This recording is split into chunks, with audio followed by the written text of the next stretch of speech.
చూసి ఎక్కువగా సంతోషిస్తున్నారు అంటే ఫ్యాన్స్ అందరితో పాటు పెదనాన్న కృష్ణరాజు గారు is the happiest.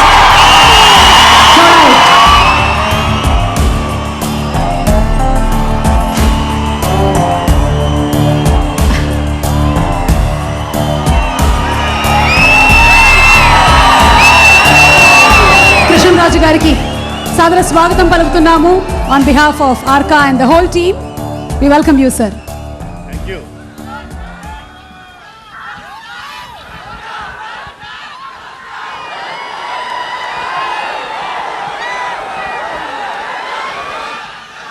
Young rebel star అనండియా.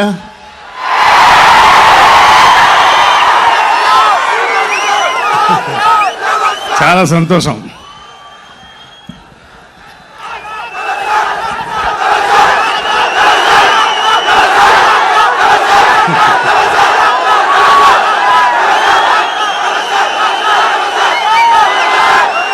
సంతోషంలో ఆనందంలో ఏం మాట్లాడాలో నాకు తెలియట్లేదు. కానీ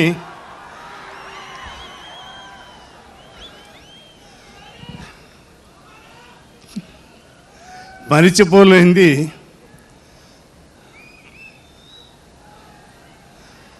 రాజమౌళి ఫాదర్ అంటే ప్రసాద్ గారు. మాకు ఎప్పటి నుంచో చాలా దగ్గర మిత్రులు. ఆయనే కాదు, మొత్తం ఆ ఫ్యామిలీ మెంబర్స్ అందరూ కూడా.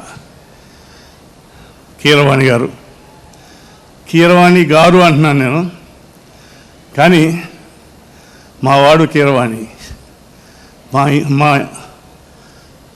ఆఫీసులో ఒక సాంగు రికార్డ్ చేసి, మొట్టమొదటి సాంగు రాస్తా కొత్త గీత తిరగ రాస్తా బ్రహ్మ రాత అని ఒక సాంగ్ చేశాడు. మొట్టమొదటి సాంగ్ అది. ఇంతకుముందు ఫంక్షన్లో సూనారాయణరాజు గారు ఉంటే చాలా సంతోషించేవాడు. మాకు నన్ను ఫస్ట్ టైం మ్యూజిక్ డైరెక్టర్ చేసి సాంగ్ రికార్డ్ చేయించాడని చెప్పాడు. అదే సూనారాయణరాజు ఉంటే కీరవాణి గురించే కాదు, ఈరోజు ప్రసాద్ గారి గురించి, రాజమౌళి గారి గురించి, మొత్తం ఆ ఫ్యామిలీ మెంబర్స్ అందరి గురించి ప్రపంచం అంతా చెప్పుకుంటుంటే, ప్రపంచంతా చెప్పుకునే గొప్ప సినిమా తెలుగు సినిమా ఇండస్ట్రీని ఎక్కడో ఉన్నది ఎక్కడికో తీసుకెళ్ళి ప్రపంచాల స్థితికి తీసుకెళ్ళిన ఈ ఫ్యామిలీ బాహుబలి సినిమా రాజమౌళి సారథ్యంలో. నాకు ఒకటి జ్ఞాపకం వస్తుంది. స్పీల్బర్గ్ గారిని ఒకసారి ఇండియన్ సినిమా ఇండస్ట్రీ గురించి, what is your opinion about Telugu film industry, not Indian film industry, Indian film industry అని అడిగితే అవాయిడ్ చేసి నో కామెంట్ అన్నా అంట. 2 సార్లు 3 సార్లు అడగ్గా ఈ said, I don't know how Indian film industry made so many thousands of films in one story అన్నాడంట. ఒకే ఒక కథని ఇన్ని సంవత్సరాలు ఇన్ని వేల సినిమాలు ఎలా తీశారు అన్నాడంట. అందరు నవ్వుకున్నారు. ఆ నవ్వులాటని ఇప్పుడు, అయ్యా please do try to see the Baahubali film and then comment అని మనవాడు అంటున్నారు. ఇప్పుడు అది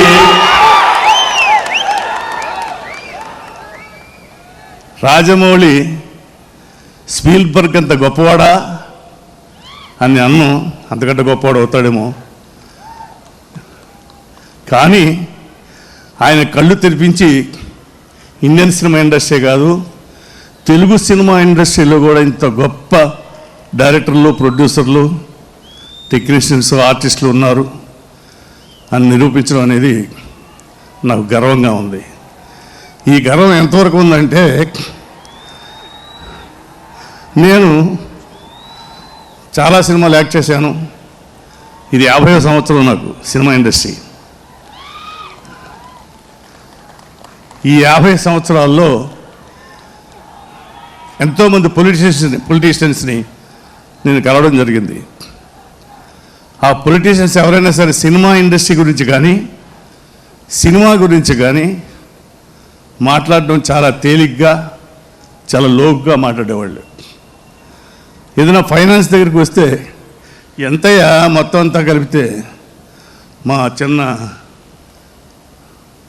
ట్యాక్స్ వచ్చేంత ఉండదు సినిమా ఇండస్ట్రీలో ఇన్కము, దాని గురించి మాట్లాడతారట అన్నవాళ్ళు.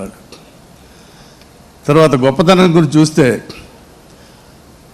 తెలుగు సినిమా ఇండస్ట్రీ గురించి కానీ ఇండియన్ సినిమా ఇండస్ట్రీ గురించి కానీ చాలా మామూలుగా కేవలంగా మాట్లాడేవాళ్ళు.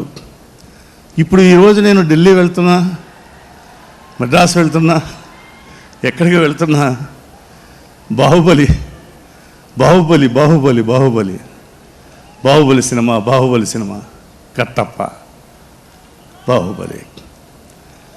అంతకాదు, మొన్న క్యాంపెయిన్కి వెళ్ళాను నేను ఉత్తరప్రదేశ్ ఎన్నికలకి. అక్కడ ది గ్రేట్ మోడీ గారు, ప్రైమ్ మినిస్టర్ ఆఫ్ ఇండియా, ఎన్నో దేశాలు ఇలాంటి ప్రధానమంత్రి మాకు ఉంటే బాగుండు అనుకుని డైరెక్ట్గా ప్రజలు కూడా అంటున్న గొప్పవాడు. అటువంటి మోడీ గారు పబ్లిక్ మీటింగ్లో అన్నారు, మీరు బాహుబలి చూసారా? ఓ అన్నారు అందరూని. అక్కడ యూపీలో. అందులో కట్టప్పని చూసారా? ఓ అన్నారు అందరూని. ఆ కట్టప్పని నేనన్నాడు ఆయన. అందరూ ఆశ్చర్యపోయి తప్పటపడ్డం అనేసి అలా ఆశ్చర్యపోయి అలా ఉండిపోయారు. అవును, ప్రధానమంత్రి అంటే ఈ కుర్చీ, ఈ కుర్చీని కాపాడడానికి నేను కట్టప్పలా త్యాగం చేస్తానన్నాడు ఆయన. వెంటనే నేనన్నాను నెక్స్ట్ మీటింగ్లో, ఆయన కట్టప్ప కాదయ్యా, బాహుబలి.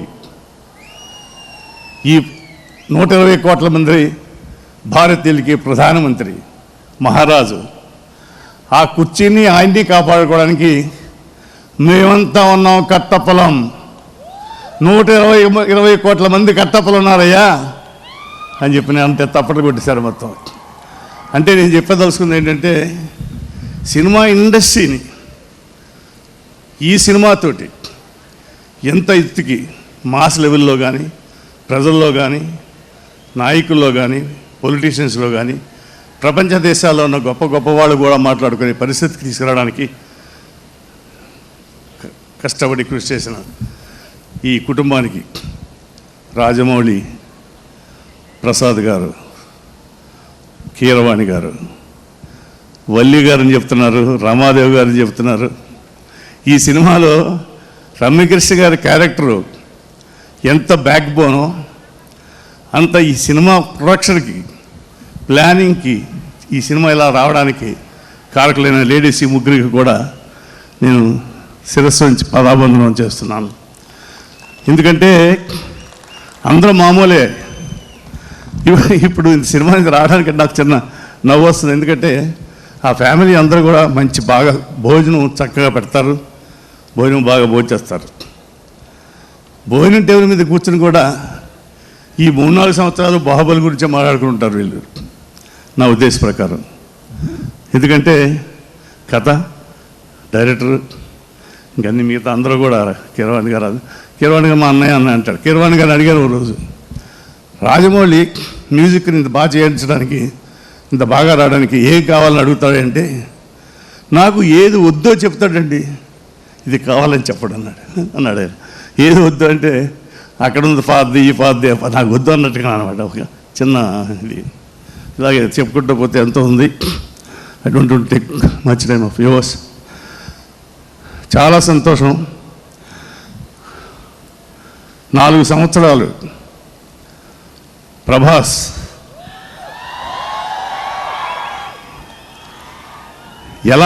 ఎలాగండి మీరు ఎలా ఒప్పుకున్నారు, మీరు ఎలా ఒప్పుకున్నాడు అతను ఇలా ఉన్నాడండి, ఎలా ఏంటి? రాజమౌళి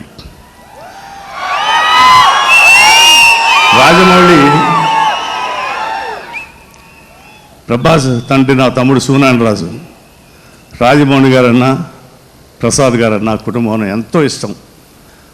అప్పుడు ఆయన ఉండి బతికుండగానే ప్రభాస్ని ఈ ఆఫర్ రావడం జరిగింది. ఏంటని డిస్కషన్ లేదు, ఇతను చేస్తానా అన్నాడు, చేస్తానన్నాడు. చెయ్యన్నాం తప్ప ఎందుకు చేస్తాను, ఎందుకు చేయాలి, ఎలా చేయాలి, చేస్తే వద్దు, ఇది ఏమీ లేదు అసలు. బికాజ్ నమ్మకం. ఆ నమ్మకాన్ని అసలు నేను చెప్పాను ఈ పార్ట్ 1 అప్పుడు తిరుపతిలో. రాజమౌళి ఈ సినిమాని ప్రతి ఫ్రేము చూసి డిసైడ్ చేసి ఉంటాడు, లేకపోతే అంత అలా రాదు అని చెప్పి రిలీజ్కి ముందు. ఇప్పుడు చెప్తున్నాను, కట్టప్ప గురించి ఎందుకు చంపాడు అని పెద్ద క్వశ్చన్ వేసి మొత్తం ప్రపంచ దేశాల్లో ప్రపంచం అంతా కూడా ఒక ఇది కల్పించాడు. ఇప్పుడు పార్ట్ 2లో 3 చోట్ల 3 మాటలు అనిపించాడు. ఒకటి అంతర్యుద్ధమా అని రమ్యకృష్ణ చేత, రెండోది నువ్వు బ్రతికుండగా నన్ను చంపే మగాడు ఇంకా పుట్టలేదు మామా అన్నాడు. తర్వాత ప్రమాణం చేస్తుండగా కత్తి రక్తం చూపించాడు.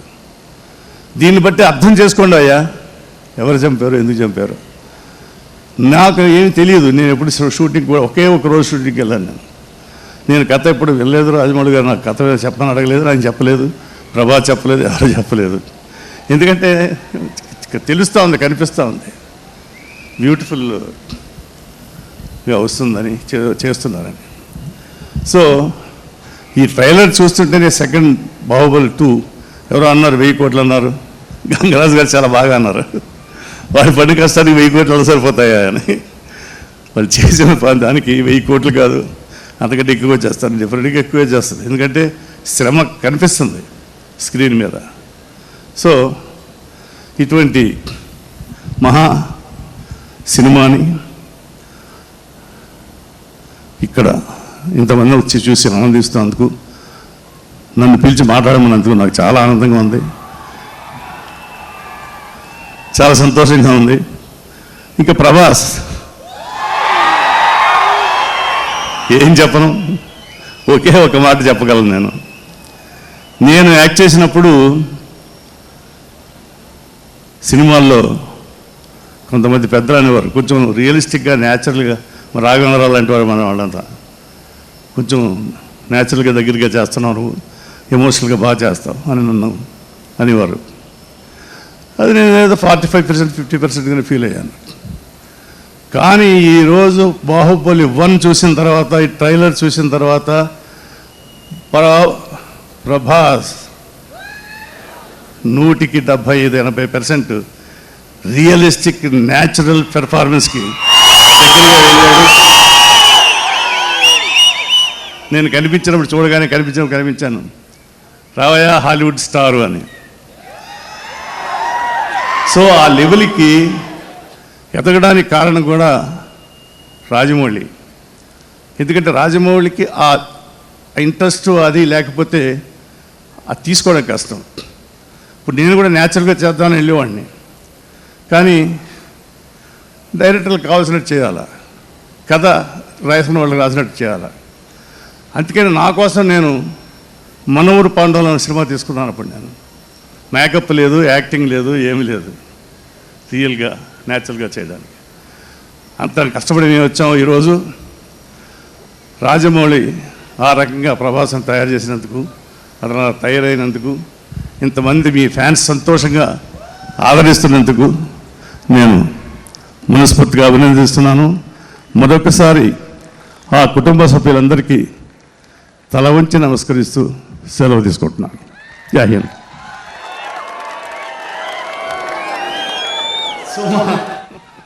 నీ గురించి చెప్పలేదా?